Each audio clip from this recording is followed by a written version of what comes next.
Hi there, this is Debbie Wilson, and I wanted to talk just a little bit about Shavuot. It's a biblical festival that's coming up real soon here, and so I thought I'd tell you a little bit about it and hope that you have a better understanding of it. And all I can do is just kind of tell you what I'm learning as I learn. So I'm not an authority. But I have learned a lot along the way, and so I wanted to share with you my journey.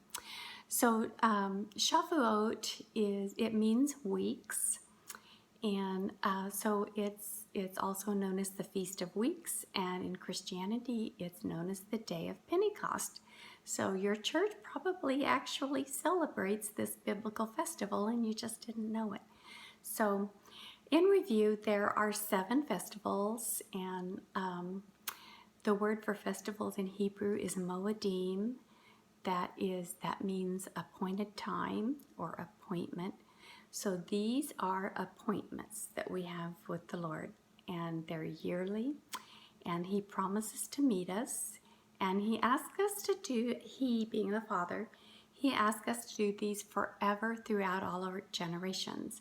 So they are prophetic, and they give us keys to understanding, and they put us in the rhythm of the Lord, in that God has His calendar, and He tends to do everything on His calendar, not on ours. And so we find throughout history that and throughout the Bible also, that we see the same dates over and over and over, and these are special celebratory dates that the same types of things happen year after year. So Shavuot coming up, according to Jewish calculations, it was during Shavuot that Moses was given the commandments on Mount Sinai. And so it was through the giving of the commandments that God established Israel as His people and as a nation.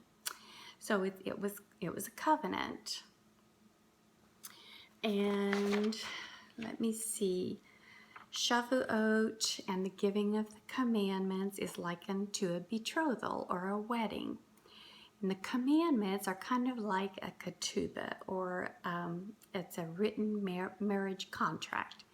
And so before you get married in a Jewish wedding, you have your ketubah. This is an agreement between the bride and the groom of what they will do for each other in this marriage. And so at the giving, remember that at the Mount Sinai event, God the Father started speaking, and the people got really scared, and they told Moses, just tell God to just speak to you, and you tell us, and tell him not to speak to us anymore, that we'll die. And then they made a verbal proclamation that whatever he says, we will do. And so I think that's kind of interesting. So, and by the way, that because we have that example for us at Shavuot of what happened at the first Shavuot that is mentioned in the Word, I think that it's a good time to get before the Lord, the Father, and what I like to do is I like to take that time to just tell Him that whatever He asks me to do, that I will do. I don't have to know in advance what it is, but I say yes. And so I do that periodically to Him anyway, and sometimes He asks me to do things like this that I feel like I'm not suited for, but He gives us what we need to do. And so it was actually previous to me starting to make videos and posting them online. I had one of those sessions with the Lord, and where I said, whatever you want me to do, Father, I say yes to. And when I began to feel that I was supposed to make some videos, I wanted to say, I can't do that because I'm not a good speaker, and I don't have that gift of speaking. And I remember that Moses had that same reaction, and I had always thought when I would read about Moses and God asked him to be his spokesman and go to the people. And Moses said, "Oh, but I can't do that. I can't speak. I guess he got tongue-tied like me all the time and everything."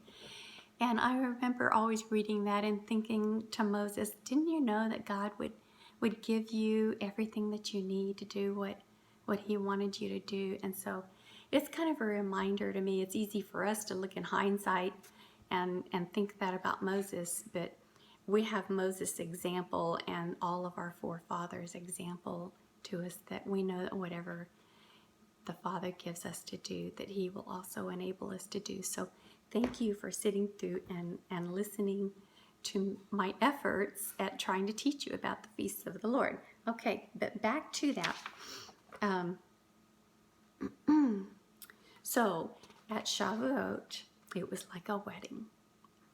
And the commandments were like a ketubah. In contrast, the Pentecost Shavuot, after Messiah's resurrection, you remember he told them to go to Jerusalem and wait for him, and he was going to send the Comforter.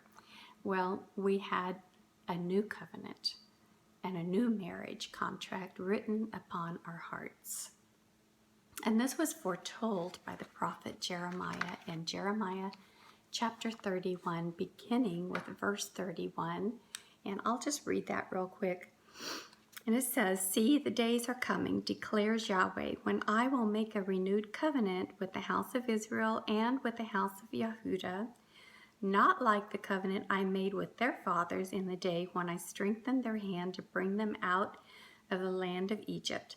My covenant which they broke, though I was a husband to them, declares Yahweh. For this is the covenant I shall make with the house of Israel after those days, declares Yahweh. I will put my Torah in their inward parts and write it upon their hearts. And I will be their Elohim, and they shall be my people." So you see, the new covenant was foretold by the prophet Jeremiah, and he tells us what it's going to be. And then at Shavuot, after the resurrection of Yeshua, we got the new covenant, and it came through the Holy Spirit. Let's see. It's interesting that at the Mount Sinai Shavuot experience, 3,000 people died, because remember we had the golden calf incident. So 3,000 people died. And at the Jerusalem Shavuot, at the Pentecost Shavuot, we had 3,000 people that were saved. Both of those Shavuot big experiences, they both had wind and fire and smoke and languages. Did you know that there is a tradition that's been handed down through the rabbis, that at the first Shavuot at Sinai, that the people all heard the voices that they heard of God. They heard them all in their own language. Remember, it was not just the Hebrew people that were in the Exodus. It was a mixed multitude. There were slaves from many nations, and they had their own languages. And it is said and passed down through the generations that this is not necessarily in the Bible, but it is said and handed down that they all heard the voice of God up on the mountain in their own language. So it's interesting then that at the Pentecost Shavuot experience, that again, there were just people from all the nations there they had come to the temple in Jerusalem for Shavuot, and they all heard things in their own language. They heard the voices in their own language. So at both experiences, there was wind, and at Sinai, the people saw the fire up on the mountain, right? The fire and the wind. And at the Pentecost Shavuot, they saw the fire upon people's heads, upon the person. So it's a more intimate experience. And at Sinai, God wrote his commandments with his finger on tablets of stone.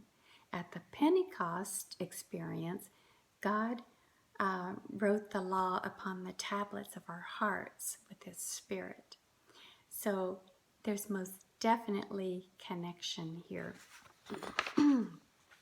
Now, there's way more that you could learn about Shavuot, and I'm just going to let everybody do their own research. And there's many teachers out there, but I'm going to leave with just a few little thoughts about possible future fulfillments of this festival, and things that I see as possibilities of reasons why we should consider this for the future and continue to celebrate this in the future. Consider that in the last days there's going to be another great outpouring of the Holy Spirit.